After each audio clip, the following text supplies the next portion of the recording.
Hello everyone, आप लोग कैसे हैं? बिल्कुल ठीक होंगे।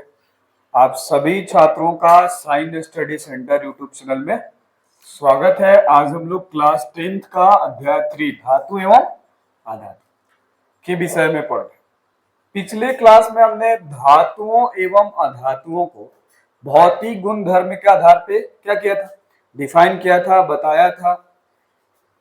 अधातु किसे कहते हैं, धातु किसे कहते हैं, धातु क्या है, अधातु क्या है, इसके विषय में हमने पिछले क्लास में चर्चा की थी। अब हम लोग देखेंगे रासायनिक गुणधर्म क्या है, किस किस आधार पर, रासायनिक गुणधर्म। ठीक है,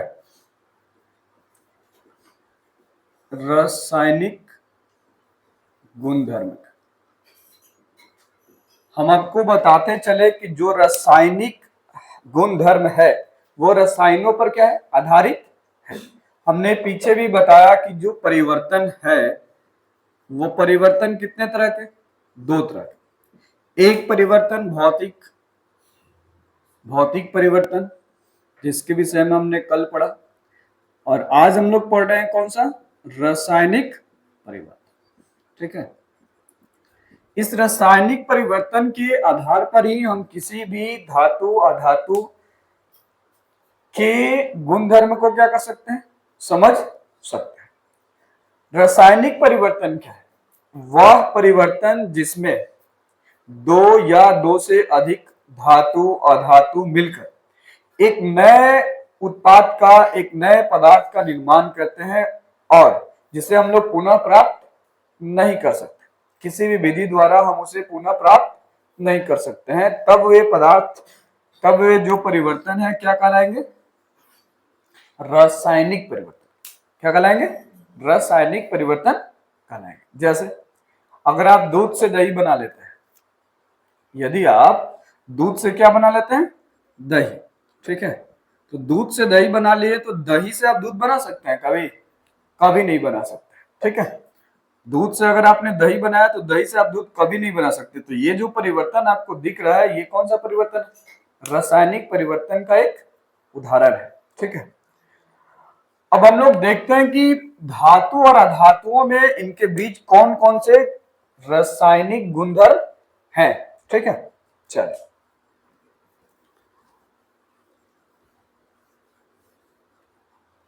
सबसे पहले हम लोग बात करते हैं धातुओं में दहन।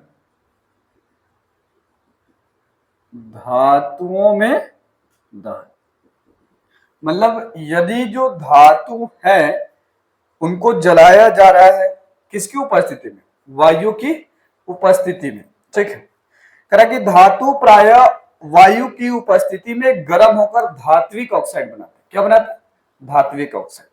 कह रहा कि ये जो धातु है इन्हें यदि गर्म किया जाए, ठीक है, यदि धातुओं को ऑक्सीजन की उपस्थिति में, किसकी उपस्थिति में, ऑक्सीजन की उपस्थिति में गर्म किया जाए, ठीक है, गर्म किया जाता है, तब धात्विक ऑक्साइड का निर्माण होता है। तब धात्विक ऑक्साइड का क्या होता है, निर्माण होता है। ठीक है, निर्माण होता है। सामान्यतः अगर किसी भी आप धातु को ऑक्सीजन की उपस्थिति में गर्म करते हो, क्या करते हो, गर्म करते हो, तो उससे आपको क्या मिलेगा, धात्विक ऑक्साइड मिलेगा। क्या मिलेगा, धात्विक ऑक्साइड। जैसे कुछ एग्जांपल देख लो, धातु प्लस ऑक्साइड, क्योंकि ऑक्सीजन की उपस्थिति में हो रहा ना, तो धातु प्लस ऑक्साइड बनेंगे क्या, धातु ऑक्साइड। क्या बनेंगे, धातु ऑक्साइड बनेंगे। ठीक, फॉर एग्जांपल के लिए अगर हम कॉपर को ले, ठीक है, और इसको ऑक्सीजन की उपस्थिति में दहन करें, ठीक, तब हमें क्या मिलेगा, कॉपर ऑक्साइड मिलेगा। क्या मिलेगा, कॉपर ऑक्साइड। ठीक, इसी तरह से अगर हम एल्युमिनियम को लेते हैं, ठीक, एल्युमिनियम को अगर ऑक्सीजन की उपस्थिति में गर्म कराया जाता है तो हमें एल्युमिनियम ऑक्साइड मिलेगा। क्या मिलेगा, एल्युमिनियम ऑक्साइड। ठीक है। जो धातु ऑक्साइड हैं, ठीक है, इनकी जो प्रवृत्ति है कैसी होती है, क्षारकीय होती है। कैसी होती है, क्षारकीय। धात्विक ऑक्साइड, धात्विक ऑक्साइड की प्रवृत्ति कैसी होती है, क्षारकीय होती है।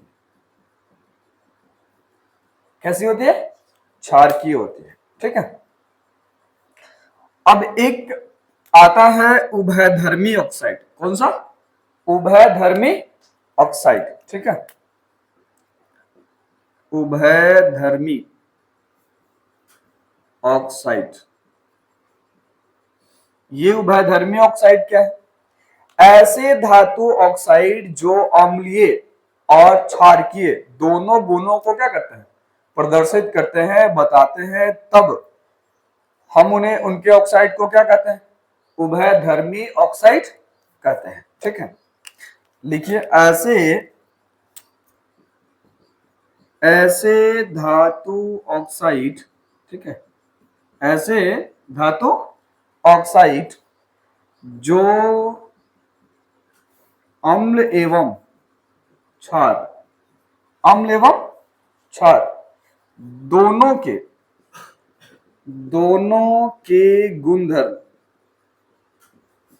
प्रदर्शित करते हैं, दिखाते हैं, प्रदर्शित करते हैं, ठीक, या दर्शाते हैं, तथा जिनके,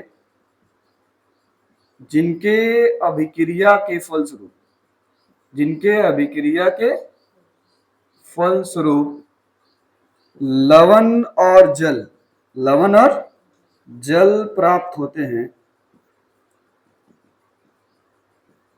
वे उभयधर्मी, उभयधर्मी ऑक्साइड कहलाते हैं।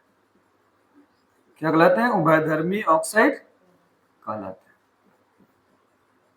ठीक है, जैसे अगर हम एल्युमिनियम ऑक्साइड को ले, जैसे यहाँ एल्युमिनियम ऑक्साइड है ना, कॉपर ऑक्साइड है, तो सब, अगर हम इसमें एल्युमिनियम ऑक्साइड को ले, ठीक है, फॉर एग्जांपल के लिए, ठीक है, एल्युमिनियम ऑक्साइड को लेते हैं Al2O3, ठीक है, इसके साथ अगर हम किसको, अम्ल को मिलाते हैं, मतलब HCl, ठीक है, तो हमें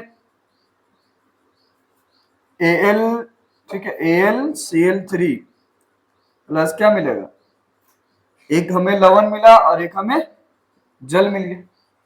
अब देखो ना ये किस तरह से व्यवहार कर रहा है, क्षार की व्यवहार कर रहा है, क्योंकि क्षार और अम्ल अभिक्रिया आपस में करके क्या बनाते हैं, लवण और जल बनाते हैं। क्या बनाते हैं, लवण और जल बनाते हैं। तो आप इसका जल्दी से स्क्रीनशॉट ले लीजिए।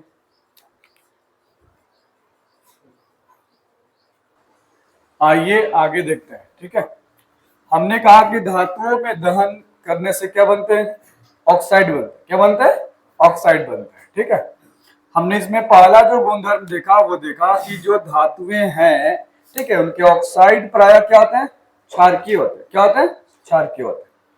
अब हम लोग दूसरे गुण को देखेंगे धातु ऑक्साइड के। ठीक है, करा कि अधिकांश धातु ऑक्साइड जल में अघुलनशील होते हैं। क्या होते हैं, जल में अघुलनशील होते हैं। ठीक है, अधिकांश, अधिकांश धातु ऑक्साइड जल में अघुलनशील होते हैं। अघुलनशील होते हैं मतलब वो जल के साथ नहीं घुलते।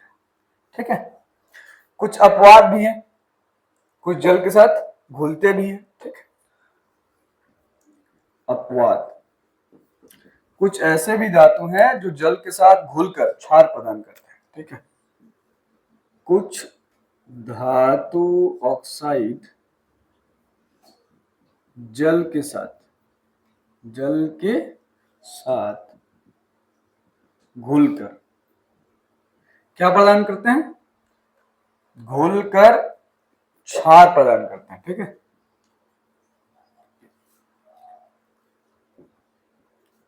क्षार प्रदान करते हैं। फॉर एग्जाम्पल देख लीजिए कौन कौन सा, जैसे हम सोडियम ऑक्साइड को अगर जल के साथ अभिक्रिया करें, ठीक है, तो हमें सोडियम हाइड्रोक्साइड मिलेगा। तो सोडियम हाइड्रोक्साइड एक प्रकार का क्या है, क्षार है। क्या है, एक प्रकार का क्षार है। इसी तरह से अगर पोटेशियम ऑक्साइड को जल के साथ मिलाया जाए, ठीक है, पोटेशियम ऑक्साइड को यदि जल के साथ मिलाया जाए तो आपको भी एक क्षार मिलेगा, KOH। ये भी एक प्रकार क्या है, क्षार है, ठीक है। तो अधिकांशतः जो धातु के ऑक्साइड हैं वो जल के साथ अभिक्रिया नहीं करते हैं, लेकिन अपवाद में कुछ ऐसे भी धातु ऑक्साइड हैं जो जल के साथ घुलकर क्या करते हैं, क्षार देते हैं या प्रदान करते हैं, ठीक। नंबर 3, तीसरा कह रहा है कि विभिन्न धातु ऑक्सीजन के साथ विभिन्न क्रियाशीलता के साथ क्या करते हैं, अभिक्रिया करते हैं। जरा ध्यान दीजिएगा, विभिन्न विभिन्न धातुएं, ठीक है, विभिन्न धातुएं ऑक्सीजन के साथ, किसके साथ, ऑक्सीजन के साथ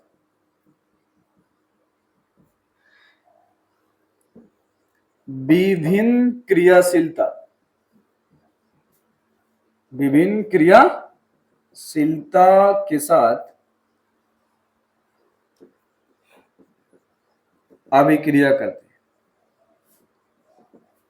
करती हैं, लेकिन करेगी, जो धातुएं हैं वो ऑक्सीजन के साथ अभिक्रिया करती हैं, लेकिन विभिन्न जो धातु हैं वो ऑक्सीजन के साथ उनकी जो क्रियाशीलता है, किसी की क्रियाशीलता अधिक होगी, किसी की क्रियाशीलता बहुत कम होगी और किसी की मध्यम होगी, ठीक।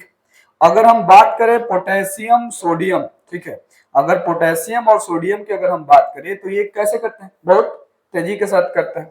फॉर एग्जाम्पल के लिए अगर हम लिखे सोडियम, क्या लिखा हमने, सोडियम, ठीक है, इसके बाद हमने लिखा पोटेशियम, ठीक है। सोडियम और पोटेशियम ऐसे हैं जो ऑक्सीजन के साथ क्या करते हैं, तेजी के साथ अभिक्रिया करते हैं, तेजी के साथ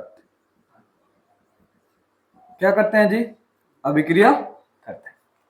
अगर हम सोडियम और पोटेशियम को हवा में छोड़ दें, क्या करें, हवा में छोड़ दे, तो वो बहुत जल्दी ऑक्सीजन से क्या करेंगे, अभिक्रिया करके खत्म हो जाएंगे। इसीलिए हम लोग पोटेशियम को, सोडियम को क्या करते हैं, किरोसिन तेल में डुबोकर रखते हैं ताकि ये ऑक्सीजन के संपर्क में ना आए और इनका जो तेजी के साथ अभिक्रिया है वो ना हो, ठीक। कुछ ऐसे भी अभिक्रिया हैं जो मध्यम होते हैं, धीमी गति से होते हैं। अगर हम मैग्नीशियम की बात करें, किसकी बात करें, मैग्नीशियम की अगर बात करें तो मैग्नीशियम सबसे धीमी, या फिर लिख सकते हो धीमी, धीमी गति के साथ क्या अभिक्रिया करती है। जबकि अगर हम और बात करें, सिल्वर की बात करें, गोल्ड की बात करें, ठीक है, तो ये अभिक्रिया ऑक्सीजन के साथ अभिक्रिया नहीं करती, लेकिन कुछ ताप पर अभिक्रिया करती है, ठीक है। सिल्वर एवं गोल्ड, सिल्वर एवं गोल्ड, ठीक है, AgAu, ठीक है, AgU, सिल्वर एवं गोल्ड, ये अभिक्रिया ऑक्सीजन के साथ नहीं करते हैं, नहीं करते हैं। फिर भी तापमान को बढ़ाकर, ठीक है, अत्यधिक ताप को बढ़ाकर, ठीक है, अत्यधिक ताप को क्या करके, बढ़ाकर अभिक्रिया करते हैं। अब सिल्वर को और गोल्ड को छोड़ दो, हवा में अभिक्रिया करेगा, करेगा ही नहीं। लेकिन जब तक उसको अत्यधिक ताप ना दिया जाए, उच्चतम ताप ना दिया जाए, हाइयर टेम्परेचर ना दिया जाए, तब तक जो सिल्वर है और जो गोल्ड है वो अभिक्रिया नहीं करेगी, ठीक है। इसके बाद हम लोग रासायनिक गुणधर्म में दूसरे गुणधर्म को देखेंगे, इसका भी जल्दी से आप लोग स्क्रीनशॉट ले लीजिए।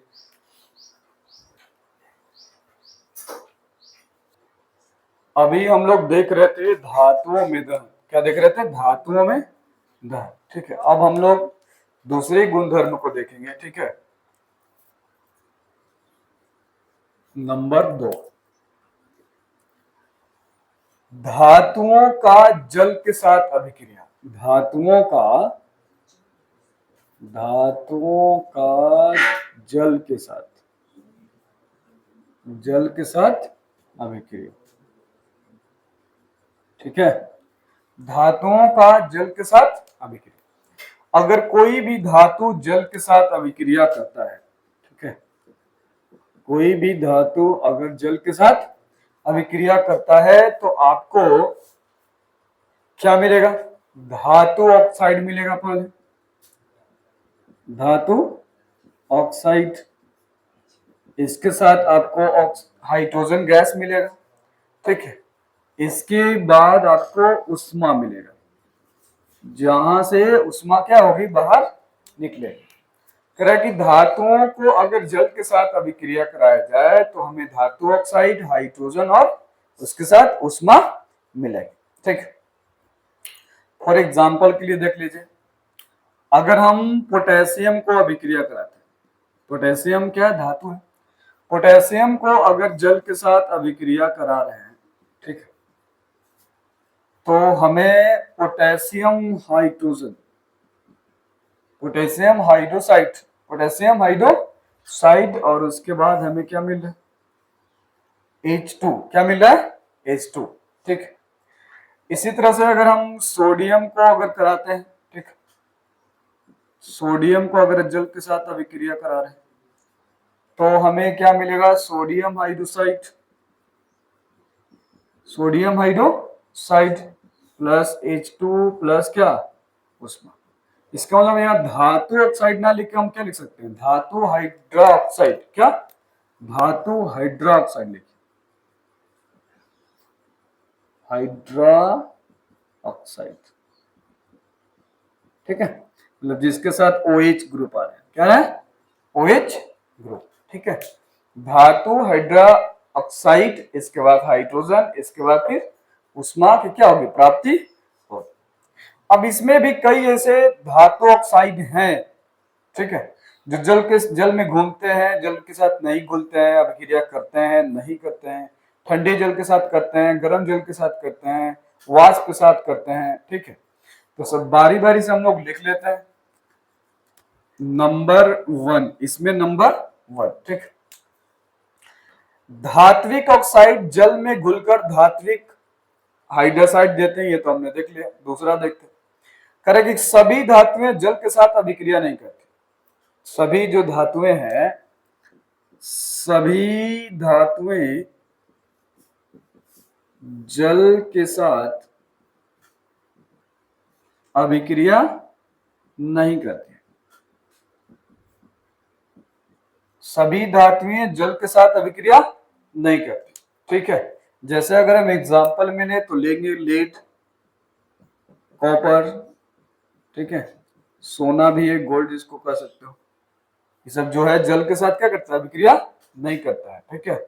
सिल्वर हो गया, सिल्वर भी जो है वो जल के साथ अभिक्रिया नहीं करता है, धातु, लेकिन फिर भी ये जल के साथ अभिक्रिया नहीं करता है, ठीक। इसी तरह से अगर हम इसके दूसरे प्रॉपर्टीज को देखें, ठीक है, इसके अंतर्गत करें, कुछ धातुएं ठंडे जल के साथ अभिक्रिया करते हैं। किसके साथ? ठंडे जल के साथ अभिक्रिया करते हैं। कुछ धातुएं ठंडे जल के साथ तेजी से क्या करते हैं? हाँ, अभिक्रिया करते हैं, अभिक्रिया करते हैं, तेजी के साथ करेंगे और ठंडे जल के साथ करेंगे, ठीक है। जैसे पोटेशियम और सोडियम, पोटेशियम और सोडियम, फॉर एग्जांपल में आप लिख लीजिए, यहीं पे लिख लीजिए, फॉर एग्जांपल पोटेशियम और सोडियम, नहीं इधर दिख रहा वैसे, चलिए, फॉर एग्जांपल पोटेशियम और सोडियम। पोटेशियम और सोडियम ऐसा है कि अगर उन्हें ठंडे जल के साथ अभिक्रिया कराया जाए तो तेजी के साथ, ठीक है, तेजी के साथ क्या करेंगे? अभिक्रिया करेंगे, और उसमें हाइड्रोजन, कि जो हाइड्रोजन है ना, पर्याप्त मात्रा में क्या होगी? उत्सर्जित होगी, ठीक है। हाइड्रोजन जो गैस है वो पर्याप्त मात्रा में उत्सर्जित होगी। अब हम लोग देखते हैं तीसरा कौन सा करेक्ट। कुछ धातुएं ऐसे हैं जो जल के साथ धीमी गति के साथ क्या करते हैं, अभिक्रिया करते हैं। कुछ धातुएं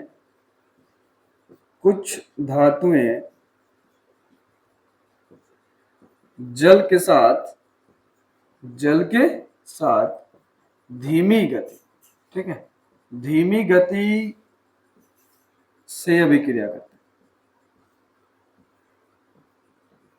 अभिक्रिया तो करते हैं लेकिन कैसे, धीमी गति के साथ क्या करते हैं, अभिक्रिया करते हैं। लेकिन अगर यही, जैसे फॉर एग्जांपल एक लिख लेते हैं, कैल्शियम को अगर लीजिए, ठीक है, कैल्शियम को अगर जल के साथ अभिक्रिया कराइएगा तो ये कैसे, धीमी गति से करेगा। कैसे करेगा, धीमी गति से करेगा। फॉर एग्जांपल के लिए, ठीक है, कुछ एग्जांपल के लिए इसका आप जल्दी से स्क्रीनशॉट ले लीजिए। फिर इसमें और है 3 4 5।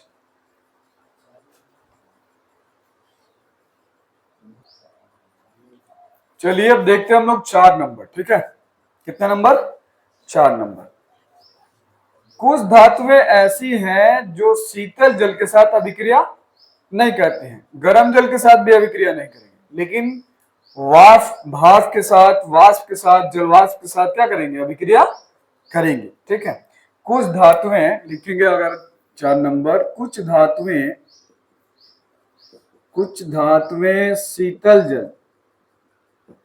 शीतल जल और गर्म जल के साथ अभिक्रिया नहीं करती है,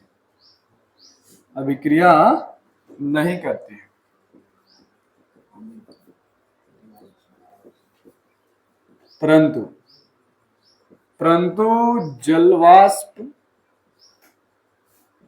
ठीक है, जलवाष्प या भाप के साथ अभिक्रिया करती है, के साथ क्या करती हैं, अभिक्रिया करती हैं, ठीक है। फॉर एग्जांपल के लिए देखिए कौन कौन से धातु जो है ऐसे करते हैं। एल्युमिनियम, ठीक है, ऐसा करता है। आयरन ऐसा करता है। जिंक ऐसा करता है। और भी है बहुत सारे। एल्युमिनियम, आयरन और जिंक ऐसे धातु हैं जो शीतल जल के साथ या गर्म जल के साथ अभिक्रिया नहीं करते, लेकिन जलवाष्प के साथ, भाप के साथ क्या करते हैं, अभिक्रिया करते हैं, ठीक है।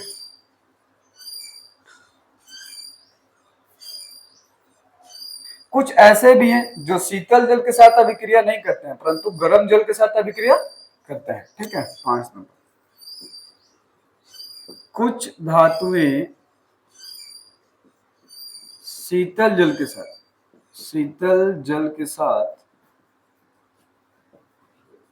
अभिक्रिया नहीं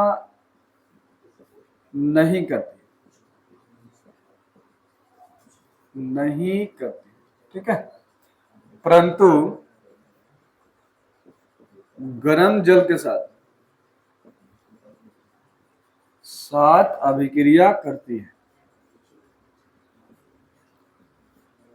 अभिक्रिया करती है, फॉर एग्जाम्पल के लिए मैग्नीशियम, कौन सा है, मैग्नीशियम एक ऐसा धातु है जो शीतल जल के साथ अभिक्रिया नहीं करता है। किसके साथ करता है, गर्म जल के साथ अभिक्रिया करता है। धातुओं और अधातुओं के रासायनिक गुणधर्म में आज हमने कितने गुणधर्म देखे, 2, ठीक है, और अभी 3 बचे हुए हैं जो नेक्स्ट क्लास में, नेक्स्ट वीडियो में बताए जाएंगे। तो यदि यह वीडियो अच्छा लगे तो इसे लाइक कीजिए, सब्सक्राइब कीजिए और अपने दोस्तों के साथ शेयर कीजिए, ठीक है। और मन लगाकर पढ़ाई कीजिए क्योंकि आपका एग्जाम जो है वो काफी नजदीक आते जा रहा है। मिलते हैं फिर हम लोग नेक्स्ट वीडियो के साथ नेक्स्ट क्लास में और इसी गुणधर्म को आगे बढ़ाते हैं। Okay, bye, take care.